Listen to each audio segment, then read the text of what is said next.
సనాతన ధర్మం అంటే ఏమిటండి? అంటే దీనికి ఆది ఎక్కడి నుంచి మొదలైంది? ఈ లోకంలో పురాతనం, అధునాతనం అనే 2 పదాలని మనం ఎప్పుడూ వింటూ వస్తూ ఉన్నాం.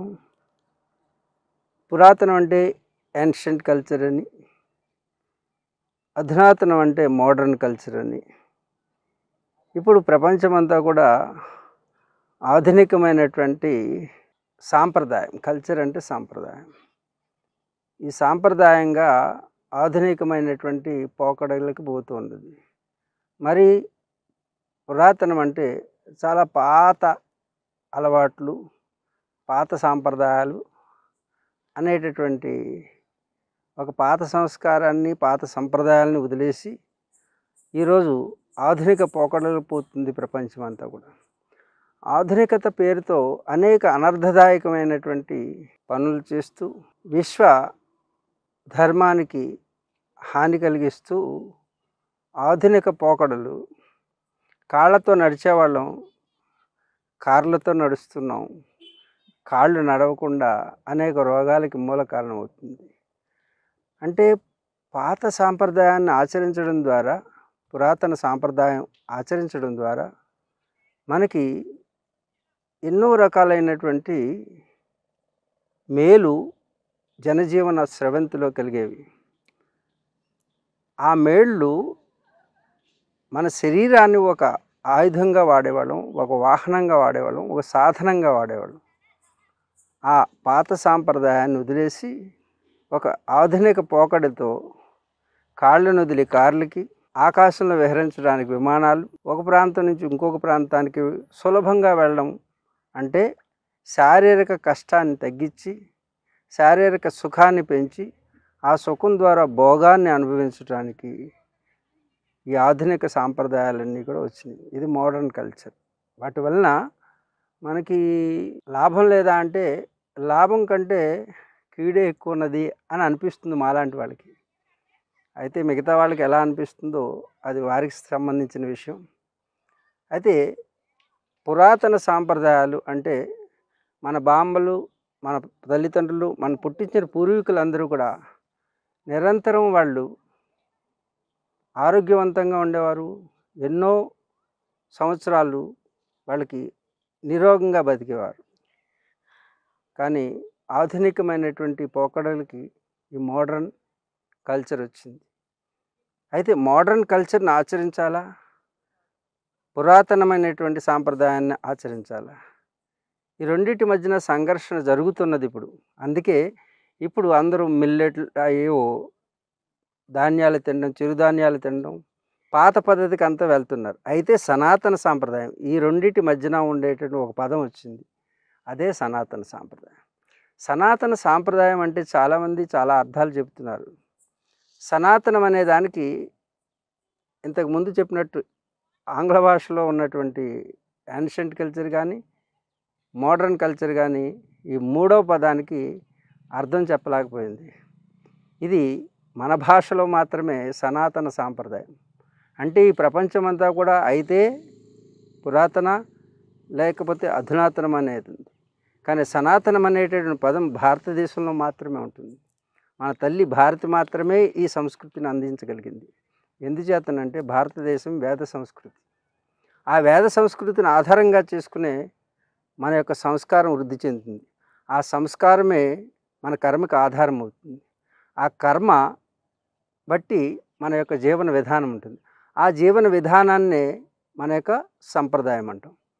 ఈ సాంప్రదాయం అన్ని వేళలా, అన్ని కాలాల్లో, ఆనాటి నుంచి ఈనాటి వరకు, ఈనాటి నుంచి ఏనాటి వరకు అయినా ఆచరించదగినటువంటి ధర్మాన్ని సనాతన ధర్మం అంటారు. ఈ సంప్రదాయాలు, ఆచారాలు 2 ఒకటేనంటారా? ఆచరించేవి ఆచారాలు, ఆచరిస్తూ వస్తూ ఉన్నటువంటి దాన్ని సంప్రదాయం అంటారు. గతంలో ఆచరిస్తూ వచ్చినటువంటి దాన్ని సంప్రదాయం. ఈ సంప్రదాయాలు, ఆచారాలు దేని మీద ఆధారపడి ఉంటాయంటే ఇది భారతీయ సంస్కృతి మీద ఆధారపడి ఉంటుంది. ఏ దేశ సంస్కృతి మీద ఆ ఆచారాలు, ఆ యొక్క సంప్రదాయాలు ఆధారపడి ఉంటాయి. ఆ దేశానికి ఉన్నటువంటి గ్రంథం యొక్క సుగంధాన్ని బట్టి ఆలోచనలు ఉంటాయి మనిషికి. ఆలోచనలను బట్టి కర్మ ఉంటుంది. కర్మను బట్టి ఫలితాలు ఉంటాయి. మనం గమనిస్తే గురువుగారు ఇప్పుడు మీరు చెప్పినట్టుగా ప్రస్తుత కాలంలో అంతా కూడా పాతకాల పద్ధతిని మళ్ళీ అందరూ కూడా పునరావృతంగా ఆచరించడం అనేది మనము గమనిస్తూ ఉన్నాము. ఈ నేపథ్యంలో అసలు ఏది ధర్మం? ఉమ్. అంటే ఇప్పుడు ధర్మానికి పలు విధాలుగా చెప్తూ ఉంటారు. ధర్మబద్ధంగా ఆచరించు, ధర్మబద్ధంగా జీవించు అని అంటూ ఉంటారు. కొంతమంది అడుగుతూ ఉంటారు, ధర్మం చెయ్యండి అని అంటూ ఉంటారు. ఉమ్. ఈ ఈ ఒకటే పదానికి ఉన్న ఈ పలు రకాల ఈ అర్థాలు అంటే దీన్ని మనం ఏ విధంగా అర్థం చేసుకోవాలి? ముందుగా ధర్మం అంటే ఏంటో తెలుసుకోవాలి. సనాతనం అంటే ఏంటి? సనాతనం అంటే కాలమాన పరిస్థితులు ఏవైనప్పటికీ సృష్టి ఆరంభం నుంచి అంతం వరకు కూడా ఆచరించాల్సినటువంటి దాన్ని ధర్మం అంటారు. అంటే ఏ కాలంలోనూ మార్పు చెందదు. అప్పుడు, ఇప్పుడు, ఎప్పుడు. మనకి కాలానుగుణంగా కొన్ని మార్పులు వస్తాయి. వాటిని సామాన్య ధర్మాలు అంటారు. ఇవి కాకుండా ఈ శరీరంతో ఎక్కడుండి ఈ శరీరంతో సుఖాన్ని అనుభవిస్తూ ఈ సుఖానికి మరలా ఈ సుఖాన్ని అనుభవించటంలో ఈ సృష్టిలో ఏ ఒక్క జీవరాశికి అన్యాయం జరగకుండా బాధను కలిగించకుండా నీ జీవితాన్ని నువ్వు నిర్వర్తించడానికి చేసేటటువంటి కర్మ పేరు సామాన్య ధర్మం. అలాగే పారలౌకిక ధర్మం అని ఉంటుంది. పారలౌకిక ధర్మం అంటే ఈ శరీరంతో ఇక్కడ ఉండి ఈ లోకంలో మనం చేసేటువంటి కర్మాచరణ ద్వారా ఈ లోకంలో మనం సుఖిస్తూ మన తోటి ఉన్నటువంటి విశ్వమంతా సుఖించడానికి నువ్వు చేసేటటువంటి కర్మ ద్వారా ఇక్కడ సుఖం అనుభవించి ఈ శరీరాన్ని విడిచిన తర్వాత పరలోకానికి వెళ్ళిన తర్వాత కూడా సుఖాన్ని అనుభవించడానికి చేసేటటువంటి కర్మ ఏదైతే ఉందో దాన్ని పారలౌకిక ధర్మము అంటారు. ఇక విశేష ధర్మము లేకపోతే ఆముష్మిక ధర్మము. ఈ ధర్మం ఏంటంటే ఈ శరీరంతో ఇక్కడుండి నీవు చేసేటువంటి కర్మ ద్వారా ఏ కర్మ ఫలితాన్ని ఆశించకుండా గత జన్మలో కలిగినటువంటి కర్మఫలాలని నివృత్తి చేసుకుని మరి ఇక జన్మ రాహిత్యాన్ని పొందడానికి చేసేటటువంటి కర్మ ఏదైతే ఉందో దాన్ని విశేష ధర్మము అంటారు. ధర్మం అనేది చెప్పబడేది కాదు. ధర్మం అనేటటువంటిది ఆచరించేది, ధరించేది. దాని పేరు ధర్మము. అంటే ప్రతి మనిషి తన ధర్మాన్ని తాను ఆచరించాలి. అయితే ధర్మాలలో ఏ ధర్మాన్ని ఎవరు ఆచరించాలి?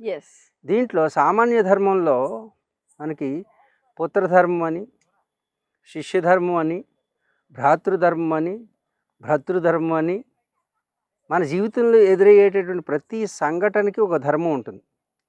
అయితే ఇక్కడ మిత్రధర్మము, శత్రుధర్మం అని వీటిని సామాన్య ధర్మములు అంటారు.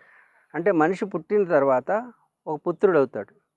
తల్లిదండ్రులతో ఎలా వర్తించాలి, తర్వాత అన్నదమ్ములు ఉంటారు, అక్క చెల్లెలు ఉంటారు, వాళ్ళతో ఎలా వర్తించాలి, దాన్ని భ్రాతృధర్మం అంటారు. తర్వాత గురువు దగ్గరికి వెళ్తారు, గురు శిష్యుల సంబంధం ఎలా ఉండాలి, దీన్ని శిష్యధర్మం అంటారు. తర్వాత భర్త వస్తాడు భార్యకి, భార్యకి భర్త ఉంటాడు, భర్తకి భార్య వస్తుంది. వీరిద్దరి మధ్యన సంబంధ బాంధవ్యాలు ఎలా నెరపాలి, ఎలా వర్తించాలి అనేది దాని పేరు భర్తృధర్మం. తర్వాత మనకి స్నేహితులు ఉంటారు. ఈ స్నేహితులు ఒకరికొకరు ఏ విధంగా వర్తించాలి, ఒకరి పట్ల ఒకరు ఎలా ఉండాలి అనేటువంటి విశేష ధర్మాన్ని చెప్పేటటువంటిది దాని పేరు మిత్రధర్మం. మనకు జీవితం అన్న తర్వాత జీవించేటప్పుడు శత్రువులు ఉంటారు. ఈ శత్రువులందరూ కూడా వాళ్ళతోటి ధర్మాన్ని ఎలా నిర్వర్తించాలి, దీన్ని శత్రుధర్మం అంటారు. ఈ విధంగా సామాన్య ధర్మాలు ఉంటాయి. తర్వాత పారలౌకిక ధర్మం, తర్వాత వైశేషిక ధర్మం. ఈ విధంగా ధర్మాలన్నీ కూడా ఎలా ఆచరించాలో జీవన స్రవంతిలో జీవితాన్ని సఫలీకృతం చేసుకోవడానికి ధర్మం ఆధారమై ఉంటుంది. అందుకే ధర్మో రక్షిత. ఎందుకన్నారంటే ధర్మాన్ని నువ్వు రక్షించడం అంటే ధర్మాన్ని మనం రక్షించడం కాదు, మనం ఆచరించడమే రక్షించడం. మనం నిత్య జీవితంలో శత్రువులతో ఎలా ఉండాలి, మిత్రులతో ఎలా ఉండాలి, పుత్రులతో ఎలా ఉండాలి, తల్లిదండ్రులతో ఎలా ఉండాలి, ఈ ధర్మాలు ఎక్కడ చెప్తున్నారు? ఈ ఆధునికమైనటువంటి శాస్త్రవేత్తలు ఈ ఆధునికమైనటువంటి ఇవి కదా సంబంధాలు, వీటి మధ్యన కదా జీవితం నడుస్తుంది. కాబట్టి ఈ జీవన విధానం ఎప్పుడైతే లోపం వచ్చిందో అప్పుడు అది మనకు శాపమై, అది పాపమై మనల్ని బంధిస్తూ ఇబ్బంది పెడుతూ జీవితంలో మానవ సంబంధాలు వంటగలిసిపోయి ప్రకృతిని పాడు చేసుకుంటూ, అది ఆధునికత అనేటువంటి పేరుతో, నాగరికత పేరుతో మనం ప్రకృతిని అంత సర్వనాశనం చేసుకుంటూ, ఆ ప్రకృతిని పాడు చేయడం వల్ల వచ్చినటువంటి పాపం అంటే ఏమిటి? ఎదుటి జీవులకి సమ్మతం కానిది. ఎదుటి జీవులకి కష్టం కలిగించేది. అది ఓకే. చెట్టు అవ్వచ్చు, పుట్ట అవ్వచ్చు, గుట్ట అవ్వచ్చు, పాము అవ్వచ్చు, చీమ అవ్వచ్చు, దోమ అవ్వచ్చు. ప్రతి జీవికి జీవించే హక్కు ఉంది. ఆ జీవితాన్ని బాధ కలిగించేటటువంటి జీవికి బాధ కలిగించే ఏ విషయమైనా తిరిగి అది మనకి బాధనే కలిగిస్తుంది. అది రోగం రూపంలోనూ, లేకపోతే భార్యాభర్తలు విడిపోవడం రూపంలోనూ, సంసారం విచ్ఛిన్నం అవడంలోనూ, ఆర్థిక ఇబ్బందుల ద్వారాను, సాధనలో అంతరాయాల రూపంలోనూ ఈ విధంగా మనకు వస్తాయి. అందుకే ధర్మం ఈ ఈ యొక్క సనాతన ధర్మానికి కొన్ని సూత్రాలు ఇచ్చారు.